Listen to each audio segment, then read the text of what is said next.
Hello, everybody. Pastor Matt here with a quick announcement about Heritage's future as a United Methodist Church. As you know, there's been debate over the last several years about whether a church should host a same-sex wedding, whether a pastor should perform a same-sex wedding, or whether a person who is an LGBTQ person should be allowed to be ordained as a pastor. There has been a movement over the last few years that has formed a group called the Wesley Covenant Association, and they have been a gathering of people who feel that it would be wrong to have same-sex weddings and wrong to have LGBTQ clergy. And so pastors, churches, people have gathered together around this group. They've had events and conversations about how to form a new denomination, and this past May they formed one.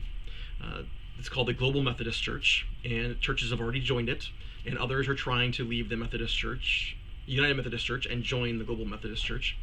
And so the conversation has come up at Heritage about which way we should go. In the Global Methodist Church, they have made it clear that should a pastor perform a same-sex wedding, there's a likelihood that they would lose their clergy credentials and not be an ordained clergy person anymore.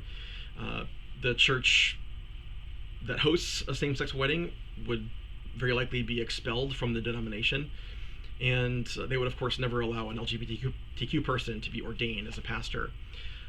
That sort of ironclad certainty around that issue has been reassuring for some people, and so they have wanted to join the Global Methodist Church, and many have. There is this myth out there that there are some churches that are clearly to stay United Methodist and others that are clearly to go Global Methodist. And like I said, that's really a myth. That line of delineation does not run between churches. It runs down the center or down the middle of every church, right?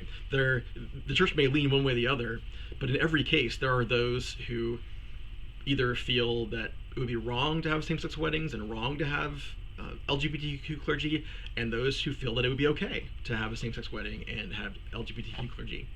So in every case, once the church decides, there's a majority that get what they wanted, and then there's others who also love their church but now feel like they don't feel at home there because of the stance that the church has taken. So it has been painful for every church, not just at Heritage, but everywhere. At Heritage, we have spent a good deal of time on trying to discern what was best. Before I got here, while Dan Johnson was here as the pastor, you had the point of view conversations around this issue. We had Alex Shanks, the assistant to the bishop, come and talk to us about General Conference and what was happening there. We had our ad council has talked about it, our executive team has talked about it, our staff parish team has talked about it, our finance team has talked about it.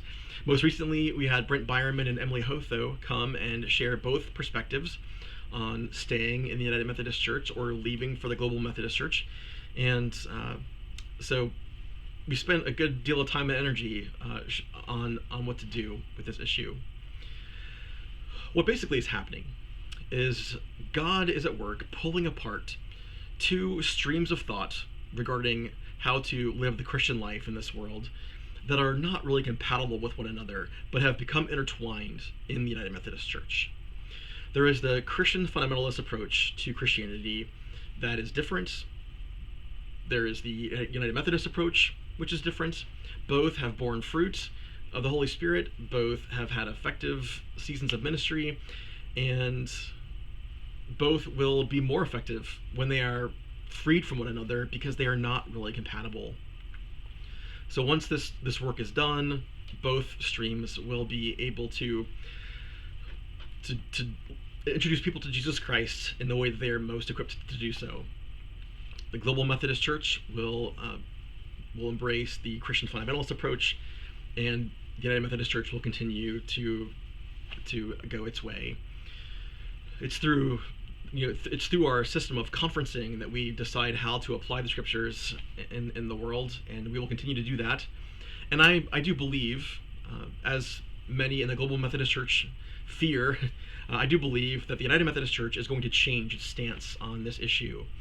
Probably not soon, but I do believe that the time is coming when the United Methodist Church will allow churches to decide for themselves whether they want to have a same-sex wedding, whether they want to have LGBTQ clergy, and so I do think that's going to change. And so those who are leaving the United Methodist Church because they anticipate that that's going to change, I understand, and I agree with them that probably is going to change. So here at Heritage, what we have seen happen is that people have been leaving who feel that it would be wrong to have a same-sex wedding or wrong to have LGBTQ clergy. Those who feel that it would be okay have been staying. Those who think it would not have been leaving. And I want to say I honor the way people have gone about this. No one has left the church and stormed off angrily. No one has tried to burn the place down on the way out. Everyone has been kind and thoughtful, and has even said that if Heritage ever needed them, they'd be glad to come back and help out however they could. But they just can't be a part of a denomination. They can't be a part of the United Methodist Church knowing that there's such a good chance that eventually they will allow some of their churches to do same-sex weddings and allow LGBTQ clergy. So to be faithful, they've gone other places. There are Baptist churches nearby. There are Presbyterian churches of America nearby. Some non-denominational churches that people have gone to, and so those who will remain are those who are more and more supportive of staying in the United Methodist Church. So that's what's going to happen. Your lay leader, your lay delegate to annual conference, your ad council chair, your staff parish chair, and our district superintendent have all been in agreement that Heritage does not have a need to do a vote or any more discussion on the matter. Our future is clear, and we are Heritage United Methodist Church, and that is what we will remain on into the future. So with this issue decided for us now, I am excited to embrace the future and to run full speed into that bright future where we are accomplishing the mission God's given us to make disciples of Jesus Christ for the transformation of the world. Our strategy to accomplish that, you've been hearing it in sermons on Sunday mornings the last few weeks. We sense God's call to become a gathering place for our neighborhood where everyone feels at home here. We feel God calling us to become a growing place where people are growing in their faith, and we are intentionally raising up the next generation of the church, and a loving place where we look for those ways that people around us need our help and offer it the best that we can. So by embracing those three things, I do expect that we're going to have a huge impact in the world around us. We're going to welcome new people who want to be a part of that work, and I just can't wait to see how the Holy Spirit continues to move in this church for years to come. There's exciting things ahead, and I look forward to experiencing them with you.